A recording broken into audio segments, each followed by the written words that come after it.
Diamond, nimesikia kama ulienda Kongo. Kongo ulienda kufanya nini? Nione Goma. Uone Goma?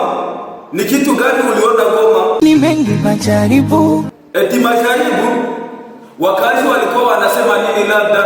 Wanalalama kiongozi atoke. Sasa ulipofika kule maandamano, ulikuta nini? Nakuta lundo la watu wameketi. Walikwambia nini? Wananambia mbona usemi chochote?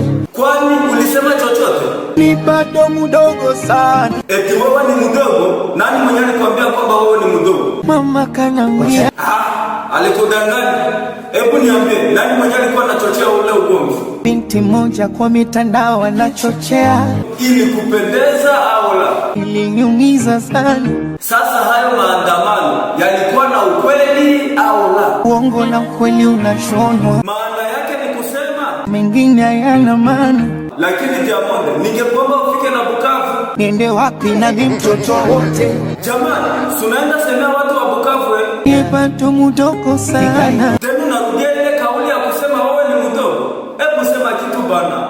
Ulimikoma usije kunichoza. Ungejichanganya tu unasema. Kwa hiyo mtazamaji, usikose kusubscribe, like, comment na kushare. Asante.